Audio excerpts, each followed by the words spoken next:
Hey everyone, it's Jen with J Vinco, and I'm here bringing you my first ever Journal with Me daily creative journal video. And just jumping right in there, I didn't waver anything, so here we go. I have been working in a daily journal for most of the year. I think I started it in March.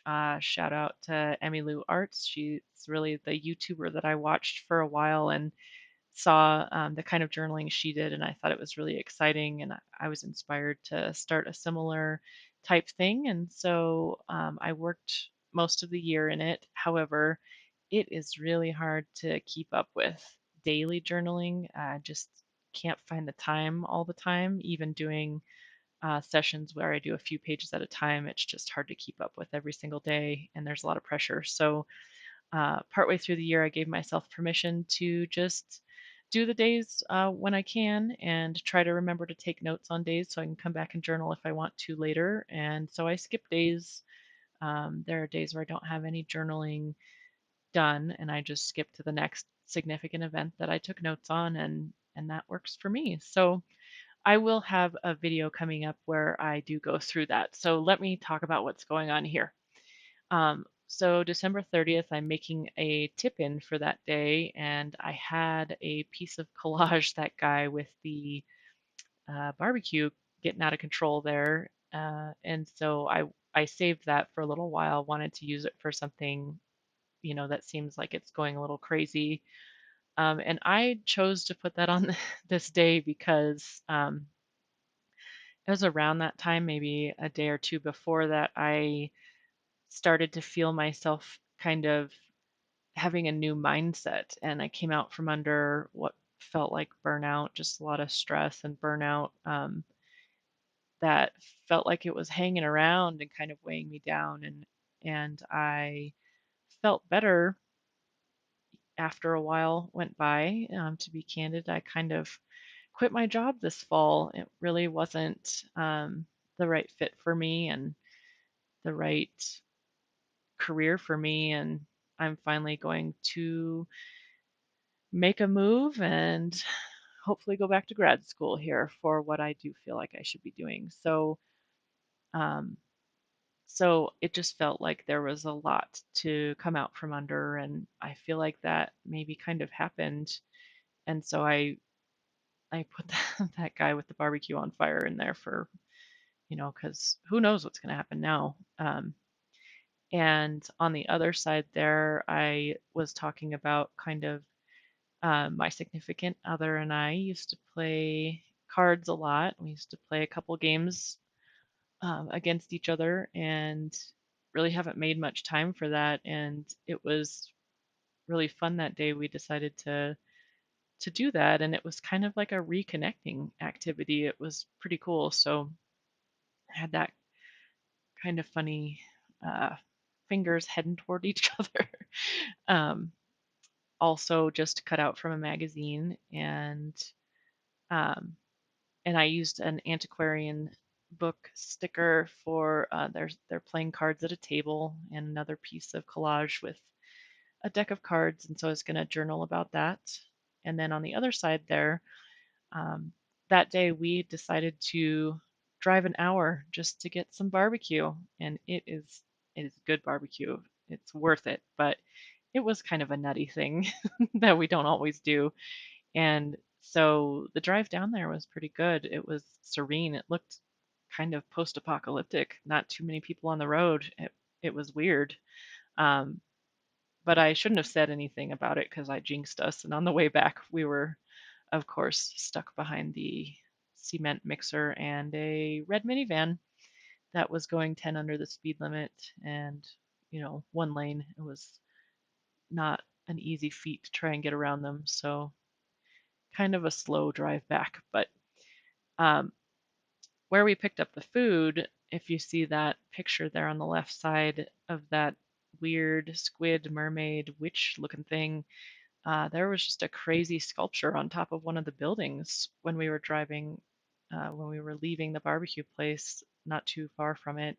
Uh, and it was just wild. We were not expecting to see that. And so when I got back, I had to look it up on the internet, and the internet gave me that picture to post into my journal. So I just wanted to put that in there because it was just so crazy looking and so cool. I like weird sculptures and stuff like that, just out of the ordinary kind of stuff. So that was a pretty exciting thing. And then I went down a little rabbit hole finding other sculptures around that particular city, and then I didn't end up using them. But that macaroni and cheese on a giant fork and then a Humpty Dumpty guy, I didn't put those in. We didn't actually see them, and they didn't really fit with the rest of the page per se. So I ended up just putting them to the side. And then down at the bottom is also another picture from the internet of the food from that barbecue restaurant and then the sign outside of it. So I do like the idea of mixing visuals with a bunch of journaling, and I do a bunch of journaling. This is a Stalogy journal. I think it's an A5 if that's the bigger one. That's what I've been using for the year. And then I did buy another Stalogy. I like it. I like that it doesn't have the days already written out, so I don't have to beat myself up if I'm skipping days. So I could just put in whatever day it is and move on with my life. Um, and then there's that weird little lizard thing.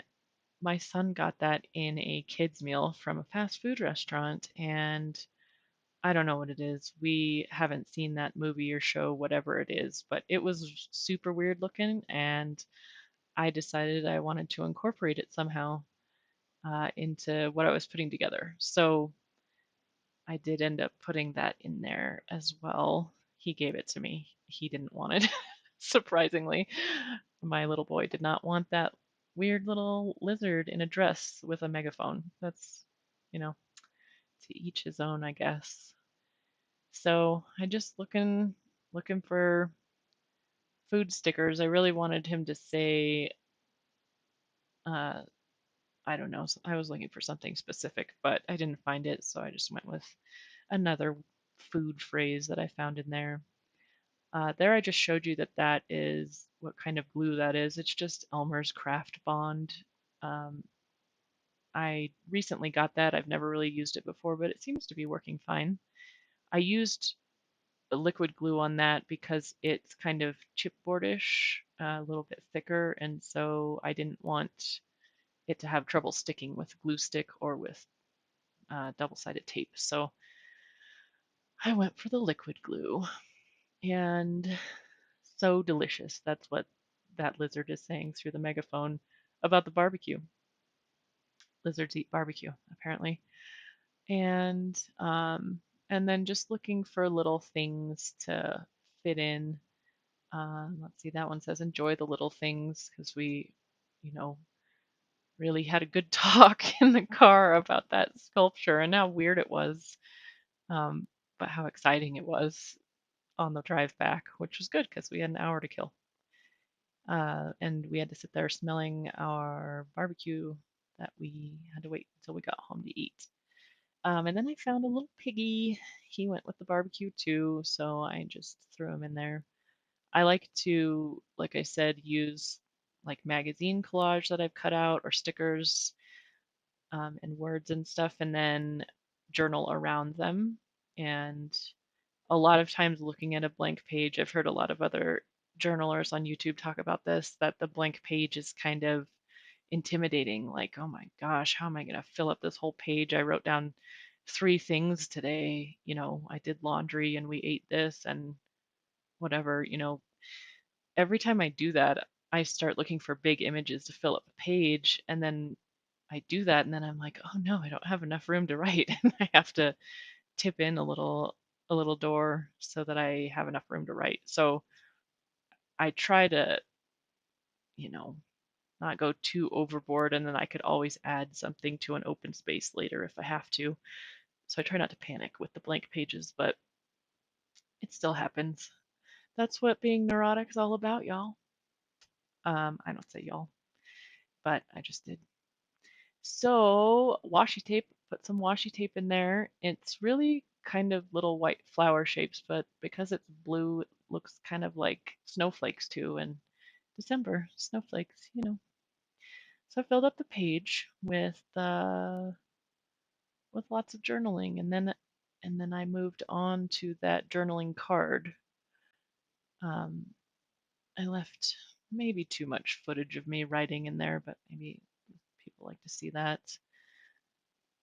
I didn't completely fill up that card. You'll see that I leave a little spot underneath the hands, and I do feel inclined sometimes to fill up every single little space, but then sometimes that feels a little too chaotic. So I was okay with just leaving that little spot.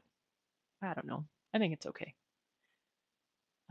And then I tipped that in with just regular, uh, just the completely clear Scotch tape because I already had washi tape on it and I didn't really want to, I don't know, take up more space with the washi, and I didn't want to cover any of my writing with the washi or get into any of that mess. So I just stuck with the Scotch tape. Um, if you noticed, I completely skipped over talking about the stamping, but I stamped in the word demon up there on the card, on the top of the card, and that is because that's one of the games we play.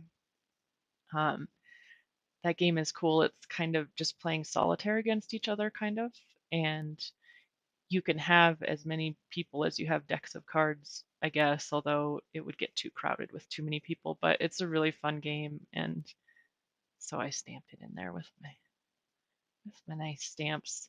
Here on the next page, I am just doing a little spread for Cobra Kai. So child of the 80s here, and I was always a big fan of Karate Kid. I We had it recorded on a VHS. It was the third, no, yeah, it was the third movie. No, it was the second movie. The Land Before Time was recorded after that on the VHS, but I put that VHS through the ringer. I watched that movie so many times, the first Karate Kid, and I loved it. And I love that song. If that song comes on when I'm working out, You're the Best Around, man, I go crazy on the elliptical. Not really, but it does make me feel better. So I just I put all those pictures down so that I could see where it would be best to write the title, Cobra Kai, on there. And then to the left there, you might see a little book, a little page with some fonts on it. Sometimes I will find fonts I like online and then try to handwrite them in that book so that when I'm at a loss for how to write something to find an interesting font, I can just look in my little book there and try to do the lettering. So just gluing those in. I don't know why I used liquid glue on that one. Maybe because it was printed paper as opposed to the magazine cutouts. And those I just used my glue stick. I use a Scotch glue stick. I don't know if it's any better or worse than anything else, but that's the one I have, and it seems to be working fine. Um, and you'll see I don't fill in all the little spaces on this page because I couldn't decide what I wanted to put in some of those little spaces, just like a little bit of journaling. But I think I am going to go back and add quiet because that's what uh, Johnny Lawrence always yells, and he shortens it from a two-syllable word into a one-syllable word, and I think it is hilarious. Just because he yells it all the time in Cobra Kai. It is so satisfying to watch that show after being a fan of the original movies, because fans made Cobra Kai, and they really made it satisfying for fans. So there's just so many throwbacks and so many interesting things that you would want to see about how the original characters ended up. It's such a good show. I love it. And so I put it in there right now because we went back through all the seasons so that we could be ready for when they dropped the new season at the new year. So we've been binging on those to get caught up so that we're ready to watch the next installment. And there at the top, I just put a a sticker from, I think, Mulang driving because of that little driving trip to get the barbecue. And now I'm just showing you how it ended up. Um, Thanks for watching, and I will have more videos like this coming up soon. Take care.